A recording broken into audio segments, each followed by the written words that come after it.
하나님의 말씀 이사야서 5장 2절까지 봉독하겠습니다. 내가 나의 사랑하는 자를 위하여 노래하되 나의 사랑하는 자의 포도원을 노래하리라. 나의 사랑하는 자에게 포도원이 있으며 심히 기름진 산에로라. 땅을 파서 돌을 제하고 극산품 포도나무를 심었었도다. 그 중에 망대를 세웠고 그 안에 술틀을 팠었도다. 좋은 포도 맺기를 바랐더니 덜 포도를 맺혔도다. 아멘. 사랑하는 자를 위하여 노래합니다. 사랑하는 자는 하나님. 이 이사야 선지자는 하나님을 사랑하는 자 이렇게 표현하고 있습니다. 그래서 이 노래는 포도원의 노래는 사랑하는 자가 소유하고 있는 포도원에 관한 것인데 이제 노래를 합니다. 사랑하는 자. 이 선지자가 자신의 보시라고 부른 대상이 바로 여호와 하나님. 내가 나의 사랑하는 자를 위하여 노래한다고 이렇게 표현을 합니다. 나의 사랑하는 자의 포도원을 노래하리라. 나의 사랑하는 자, 하나님이 사랑하시는 포도원, 유다 백성들을 노래한다는 것입니다. 나의 사랑하는 자에게 포도원이 있었습니다. 하나님께는 이 포도원이 있었다는 것입니다. 심히 기름진 산에로다 이렇게 표현합니다. 그래서 하나님께서 가장 좋은 땅, 좋은 곳에 이제 극산품 포도나무를 심었다. 땅을 파고 돌을 제하고, 그러니까 땅을 경작했다는 것입니다. 모든 노력을 기울여서 경작하고 좋은 땅, 기름진 땅에다가 이제 포도나무를 심었다는 것입니다. 그래서 극산품 포도나무를 심었는데 그 중에 망대를 세웠습니다. 그리고 그 안에 술틀을 팠었습니다. 그리고 좋은 포도 맺기를 바라고 있었습니다. 그런데 이렇게 사랑하고 가꾸고 노력했는데 주인의 기대와는 다르게 좋은 포도를 기대하는 것은 당연합니다. 주인이 이렇게 사랑으로 정성을 다 들여서 이렇게 포도원을 가꾸었는데 이 포도나무가 극상품 포도 열매를 맺지 않고 덜 포도 열매를 맺었다는 것입니다. 여기서 덜 포도라는 것은 악취를 풍기다 이런 뜻이 있습니다. 그래서 주인의 기대에 못 미치는 이런 포도를 맺게 됐다는 것입니다. 그래서 이것을 보면서 이것이 어떤 비유냐 하면은 이스라엘 백성들, 하나님이 사랑하시고 선민으로 뽑아주신 이스라엘 백성들이 이렇게 극상품 포도 열매를 맺어서 하나님께 영광을 돌려야 될 터인데 그 포도를 보니까 덜 포도를 맺는 그런 악취가 나는 그런 이스라엘 백성들을 여기서 비유로 말씀하고 있습니다. 그래서 예루살렘 거민과 유다 사람들아 구하노니 이제 나와 내 포도원 사이에 판단하라. 너희들이 한 판단해봐라는 것입니다. 이스라엘 백성들, 유다 백성들아 너희들이 한 판단해봐라. 어떻게 이렇게 됐느냐. 내가 포도원을 위하여 행한 것 외에 무엇을 다할 것이 있어서랴. 그렇게 정성들이 사랑하고 가꿨는데 나는 좋은 포도 맺기를 기다렸는데 덜 포도를 맺힌 것이 어쩐 일인고 이제 유다 예루살렘 거민에게 묻는 것입니다. 이제 내가 포도원에 어떻게 행할 것을 너희에게 이르리라. 내가 그 울타리를 걷어 먹힘을 당케 하며 걷어 먹힘을 당케 한다. 그 담을 헐어 짓밟히게 할 것이라. 이제 하나님께서 보호해 주시지 않겠다 이 말씀입니다. 그래서 결국은 이스라엘 백성들이 하나님의 심판을 받아서 북왕국 이스라엘은 아수르의 침략을 받고 남왕국 유다는 바벨론의 침략을 받아서 결국 멸망당하는 그런 역사적 사실이 있었습니다. 그래서 하나님이 더 이상 이들을 이제 보호해 주시지 않겠다. 이들의 제약이 너무나 간영하기 때문에 하나님께서 이렇게 그 담을 헐어 짓밟히게 할 것이다. 멸망하게 할 것이다. 이렇게 말씀하시는 것입니다. 그래서 내가 그것으로 항목케 하리니 항목케 하신다는 것입니다. 하나님의 보살핌이 주인의 보살핌이 없는 포도원은 자연적으로 황폐해질 수밖에 없다는 것입니다. 거기는 가시와 은근키가 날 뿐만이 아니고 황무한 땅이 될 수밖에 없고 인간의 범죄로 인해서 저주받은 땅 이것을 우리가 생각할 수가 있습니다. 주인으로부터 버림받아 항무하게 된 이 포도원, 가시덤불만 무성한 이 포도원, 이것이 바로 인간의 죄악을 상징한다는 것입니다.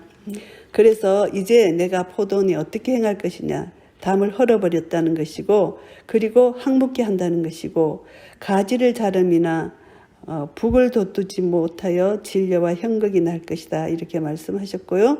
내가 또 구름을 명하여 그의 비를 내리지 말라 하리라 하셨으니, 결국은 비를 내리지 아니하면은 이 식물이 비가 없으면 말라서 죽을 수밖에 없잖아요. 그래서 생명수가 단절된다. 하나님의 공의의 심판이 임한다는 것을 여기서 말씀합니다. 좋은 포도 맺기를 바랐더니 덜 포도를 맺은 이 이스라엘 백성들에게 하나님은 공평으로 의로움으로 이들을 심판하실 수밖에 없다. 이것을 여기서 말씀하고 있습니다. 하나님의 공의의 심판이 내려집니다. 대저만군의 여호와의 포도는 이스라엘 족속이요 그의 기뻐하시는 나무는 유다 사람이라. 그들에게 공평을 바라셨더니 도리어 포악이요 그들에게 의로움을 바라셨더니 도리어 부르짖음이었도다. 하나님이 기뻐하시는 이 포도원 이스라엘 족속 유다 사람들, 그들에게 공평을 바랐습니다. 그런데 그들은 오히려 불의를 행하고 포악하고 의로움을 버렸다는 것입니다. 그래서 많은 자들의 통곡 소리, 부르짖는 소리가 들리는 거죠. 이제 가옥에 가옥을 연하며 전토에 전토를 다하여 빈틈이 없도록 하고 이 땅 가운데 홀로 거하려 하는 그들은 하 있을진저 물질주의에 이들이 망한다는 것을 여기서 비유로 말씀합니다. 이들이 믿고 의지하는 것, 이들의 세상 쾌락과 탐욕으로 가득 찬 이들, 그들이 아무리 노력을 하고 노력을 해도 하나님이 보호해 주시지 않으면 아무것도 아닙니다. 그래서 그들은 결국은 비명을 지를 수밖에 없다. 이것을 말씀합니다. 하나님이 한번 이렇게 화를 내시면 심판이 내려지면은 화를 당할 수밖에 없다는 거 말씀합니다. 그래서 화 있을진저 하 있을진저 이것을 6번 이렇게 반복해서 말씀하고 있습니다. 이들이 어떤 화를 받는지 여기서 우리가 살펴보기로 합니다. 첫 번째 이들이 이제 어떤 화를 받느냐 하면은 그들의 가옥이 황폐해진다. 포도원에 겨우 포도주 한 바트가 나겠고 한 호멜 지기에는 간신히 한 에바가 나리라. 이것은 기근이 든다는 것입니다. 그래서 첫 번째 하는 기근이 들고 그 다음에 이제 하 있을진저 두 번째는 방탕한 생활로 인하여 이들이 완전히 인간 이하의 삶을 사는 것입니다. 방탕함으로 죄악에 빠지는 것, 완전히 죄에 취하는 것. 그래서 혼합된 포도주, 그것이 그게 술에 취해서 허비하는 방탕한 생활을 하는 이들의 모습이 두 번째 하 있을진저. 그래서 이 백성이 무지하고 그래서 결국은 그 결과가 사로잡히고 줄이고 목마른 그런 하나님의 심판을 받는다는 것을 말씀합니다. 결국은 그들은 쾌락을 쫓아가다가 연락하는 자가 되었다가 엄부로 빠지는 그런 비참한 일을 당한다는 것을 여기서 말씀합니다. 그래서 오직 만군의 여호와는 공평하신 하나님, 공의의 하나님이시기 때문에 하나님만이 높임을 받으시고 거룩하신 하나님은 의로우시기 때문에 거룩하다 함을 받으십니다. 그래서 인간이 심판받는 날 천한 자가 굴복되고 귀한 자가 낮아지고 오만한 자가 낮아질 그때 하나님의 공의의 심판이 주어질 때 하나님은 그들을 통하여 높임을 받으신다는 것, 거룩하신 하나님의 거룩이 드러난다는 것입니다. 그래서 그때는 어린 양들이 자기 초장에 있는 것 같이 먹을 것이요 살찐 자의 항무한 밭에 솟아는 유리하는 자들이 먹으리라. 결국 하나님의 심판이 임한다는 것을 이렇게 비유적으로 표현을 하고 있습니다. 하나님의 심판은 이제 반드시 하나님의 공의로서 교만에 있는 자를 높아진 이스라엘을 하나님께서는 반드시 심판하셔서 그들을 낮아지게 하시고 온 세계 하나님만이 거룩하신 분이라는 것을 친히 증거하시는 그런 거룩하신 하나님이라는 것을 우리가 다시 알게 됩니다. 그리고 이제 18절 말씀 보시면은 거짓으로 끈을 삼아 제약을 끌며 수레줄을 힘없는 제약을 끄는 자는 하 있을진저. 이제 자기 죄를 합리하는 자에게 하 있을진저 이렇게 말씀합니다. 그래서 눈 멀고 귀 멀어서 하나님을 떠난 자들, 이들은 가치관도 완전히 없어집니다. 자기 죄를 죄로 여기지 않고 그것을 미화시킵니다. 그래서 악을 선하다 하고 선을 악하다 하는 자들, 흑암으로 강명을 삼고 강명으로 흑암을 삼으며 쓴 것을 단 것을 쓴 것으로 단 것을 삼으며 단 것으로 쓴 것을 삼는 그들은 하있을진저. 이렇게 그들의 교만과 그들의 무지와 그들의 그릇된 가치관, 하인맞은 양심을 이렇게 심판하신다는 것입니다. 그래서 스스로 지혜롭다 하는 자들, 스스로 명철하다 하는 자들 화있을진저. 그들의 교만을 꺾으시겠다는 것을 말씀합니다. 그래서 그들은 포도주를 마시기에 용감했고 독주를 짓기에 유력한 그들이 화를 당할 수밖에 없다는 것, 그들이 뇌물로 인하여 악인을 의롭다 하고 의인에게서 그 의를 빼앗는 그런 공의가 없는, 공평치 못한 그런 하나님 말씀을 불순종하는 그들은 반드시 심판을 당할 것이다. 이것을 말씀합니다. 그래서 이로 인하여 불꽃이 그루터기를 삼킴같이 마른 풀이 불 속에 떨어짐 같이 그들의 뿌리가 섞였고 꽃이 티끌처럼 날리리니 그들이 만군의 여호와의 율법을 버리며 이스라엘의 거룩하신 자의 말씀을 멸시하였습니다. 결국은 모든 것을 종합해 보면은 이들은 하나님의 말씀을 버렸다. 율법을 버렸다. 하나님을 버렸다는 것입니다. 이스라엘의 거룩하신 자의 말씀을 버렸다는 것은 하나님을 불순종하고 불신앙을 가지고 있었다. 말씀을 버렸다는 것입니다. 언약 백성입니다. 하나님께서 이스라엘과 언약을 맺으셨는데 언약 백성인 이스라엘 백성들이 하나님을 버렸다는 것을 여기서 말씀하십니다. 그래서 심판의 원인은, 심판의 이유는 그들이 하나님의 말씀을 버렸다. 결국은 거룩하신 하나님을 무시하고 적대했다. 하나님을 버렸다는 것입니다. 이것이 그들의 제일의 큰 죄악이라는 것을 말씀합니다. 그러므로 여호와께서 자기 백성에게 노를 바라십니다. 손을 들어 그들을 치십니다. 산들은 진동하며 그들의 시체는 거리 가운데 분토같이 되었습니다. 그 노가 돌아서지 아니하였고 그 손이 오히려 펴졌느니라. 하나님의 심판은 점점 강해진다는 것을 말씀합니다.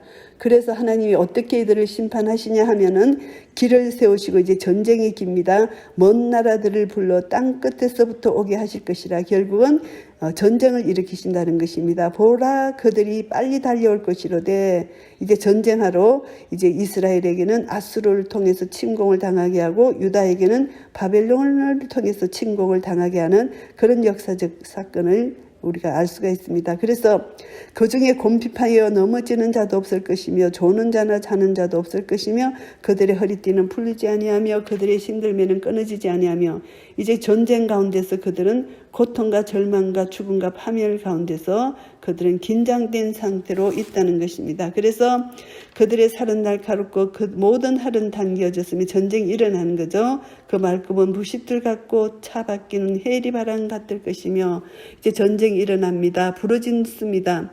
암사자같이 부르짖습니다. 그 소리 지름이 어린 사자들과 같습니다. 그들이 부르짖으며 물건을 움켜 염려 없이 가져가도 건질 자 없으리로다. 이제 적군이 쳐들어서 모든 것을 이제 빼앗아 간다는 것이죠.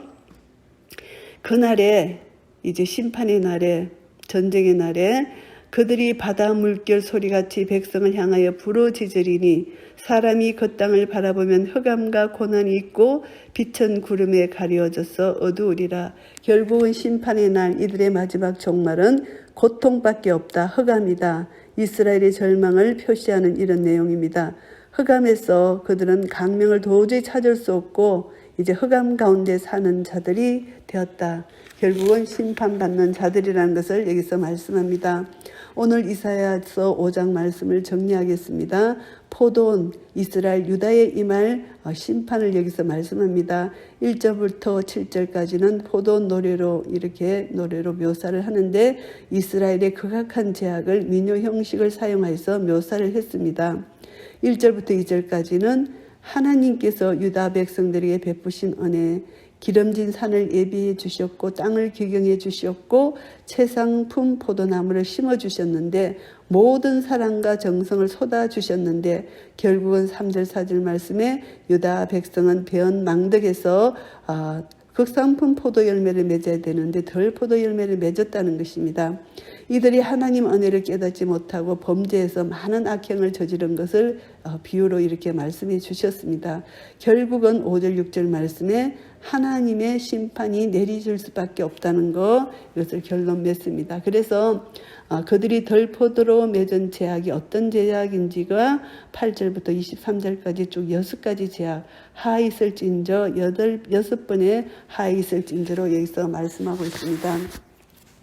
이들이 이제 욕심을 가졌는데 이들의 탐욕은 집과 전토를 늘려서 잘 살아보려는 그런 탐욕입니다. 그래서 그것을 하나님께서 기근이라는 것으로 심판을 하시는 말씀입니다. 그리고 10절, 11절부터 17절까지는 술 취함과 방탕함에 이들이 빠졌다는 것, 완전히 죄의 노예가 되었다는 것이고요. 18절부터 19절까지는 하나님을 떠난 이들의 삶은 거짓과 교만에 빠져있다. 결국은 이것이 사탄의 모습입니다. 거짓의 아비 사탄. 사탄은 교만이죠. 교만은 패망의 선봉입니다. 그리고 20절 말씀에 보시면은 그릇된 가치관을 가진 이들은 하인맞은 양심을 가지고 있는 자들입니다. 그리고 이제 스스로 자기를 높이는 교만, 21절 말씀을 보시면 그렇고요. 또 22절에서 23절은 불의한 재판을 가지고 사람들을 학대하는 이들의 모습, 하 있을진저 6가지 하 있을진저 그 모습이 이스라엘 백성들에게 이런 제약으로 가득 차 있다. 덜포도가 이스라엘의 화 있을진저 6분의 이런 제약으로 이렇게 묘사되어 있습니다. 결국은 이들의 죄 때문에 하나님께서는 24절에서 30절 말씀처럼 유다의 심판을 주시는데 이것이 유다의 임할 전쟁을 말씀하고 있습니다. 반드시 전쟁을 통해서 이들이 회개하고 남은 자의 구원을 바라시는 이것도 심판도 하나님의 사랑입니다. 그래서 오늘 이 말씀을 교훈받으면 하나님 말씀을 무시하고 불순종하면은 반드시 거짓이 되고 교만이 되고 그런 자들로 살아갈 수밖에 없다는 것입니다. 결국은 내가 거룩하니 너희도 거룩하라. 거룩한 삶을 잃어버리는 자는 마지막 심판밖에 남아있는 것이 없다는 거. 그래서 이들은 부러지져도 안 되고 결국은 심판으로 고통으로밖에 부러지는 것이 안 된다는 것이죠. 기도할 수 없는 것이죠. 이들이 고통으로 부러지고 신음하고 허강 가운데, 고난 가운데, 절망 가운데, 죽음 가운데 파멸에 이르게 된다는 것입니다. 그래서 결국은 거룩한 삶을 유지하지 않는 자, 이 세상 속에서 불순종하고 불의의 삶을 사는 자에게는 반드시 하나님의 심판이 있는데 하나님은 기근을 통해서 그들의 모든 소산들을 빼앗아가고 결국은 그들이 육신적으로 사회적으로 영적으로 고통을 당할 수밖에 없다는 것. 이제 간신히 목숨을 건졌지만 모든 것이 메말라가는 현실 속에서 그들은 심히 어려운 가운데 결국은 병에 걸리고 결국은 덜포도를 맺는 것처럼 생수를 마시지 못하여 이들은 죽을 수밖에 없는 이런 환경에 처할 수밖에 없다. 그래서 생수에 거는 대신은 예수님을 떠나서는 살 수가 없다는 것을 다시 한번 교훈을 받습니다. 죄가 우리를 예수님으로부터 분리시켜서 생수의 근원을 차단시킵니다. 죄가 우리 속에 슬그머니 돌아와서 우리를 점점 오염시키게 됩니다. 그래서 이 죄의 소원은 내게 있으나 너는 죄를 다스릴지니라 하나님이 가인에게 말씀해 주신 이 말씀처럼 우리는 죄를 멀리해야 됩니다.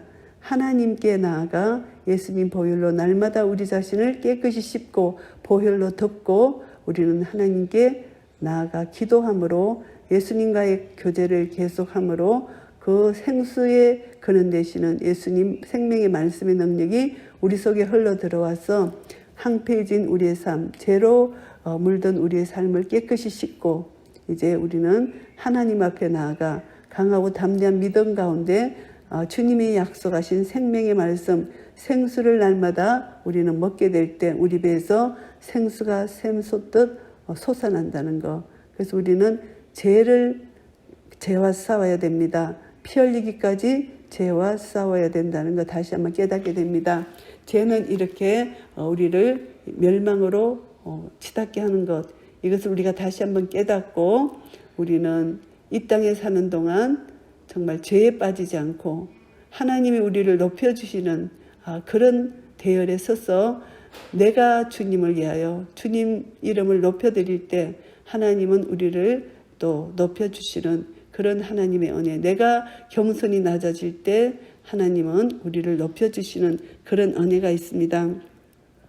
그래서 우리가 이제 이사야 5장을 통해서 유다에 임하는 이 심판이 얼마나 비참한 것인지를 다시 한번 깨닫고 우리 자신을 돌아보면서 정말 나에게도 하나님이 이렇게 사랑으로 극상품 포도 열매를 맺기를 이렇게 나에게 큰 사랑을 베풀어 주시고 예수님의 십자가 보혈의 능력을 은혜를 나에게 주셨는데 내가 정말 주님 앞에 극상품 포도 열매를 맺고 있는가 다시 한번 내 자신을 돌아보고 죄악으로 말미암아 들포도를 맺었다면 다시 한번 하나님 앞에 우리가 회개하고 이제 회개하는 양심 속에 하나님은 예수님 보혈의 능력으로 깨끗이 씻어주셔서 우리를 통해서 남은 자의 구원을 이루어 가시는 하나님의 사랑이 아직도 믿지 않는 영혼들에게 주의 복음을 전가할 수 있는 그런 은혜를 주실 것입니다. 늘 깨어서 하나님 말씀에 순종하고 하나님을 사랑하고 하나님께 경외 예배 드릴 때 결국 우리는 말씀의 능력이 우리를 온전히 지배하게 되고 내가 거룩하니 너희도 거룩하라 거룩한 삶을 삶으로 말미암아 하나님께 영광 돌릴 수 있을 것입니다. 이런 은혜가 우리 모두에게 있으시기를 예수 그리스도 이름으로 축복합니다. 아멘.